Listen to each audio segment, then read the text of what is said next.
Hello friends, চলে এসেছি আর একটা নিউ মিনি ব্লগ নিয়ে। আজ হচ্ছে ওয়ার্কশপ ডে ওয়ানের পরের দিনগুলো। তো ডে ওয়ানে ভিডিও তো আমি আপলোড করেছি, তোমরা নিশ্চয়ই সবাই দেখেছো। যদি না দেখে থাকো তাড়াতাড়ি গিয়ে দেখে আসো।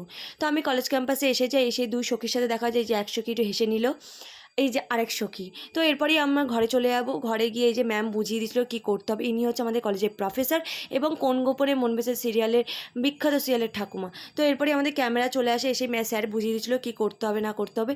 আমাকে একটা টপিক দেওয়া হয়েছিল, যেটা হচ্ছে জীবনে সাফল্য এসেছে আনন্দে আত্মহারা। তো সেটাতেই আমি অভিনয় করার চেষ্টা করছি। তো আমি এটা একটা স্ক্রিপ্ট তৈরি করে সে অভিনয়টা করে দেখাচ্ছি। সময়ভাবে ফুল ভিডিওটা আমি দিতে পারিনি। তো তোমরা যদি দেখতে চাও আমাকে জানিও। তো এরপরেই শুরু হয় আরেকটা ওয়ার্কশপ, সেটা করাচ্ছিলেন মোনালিসা চ্যাটার্জি।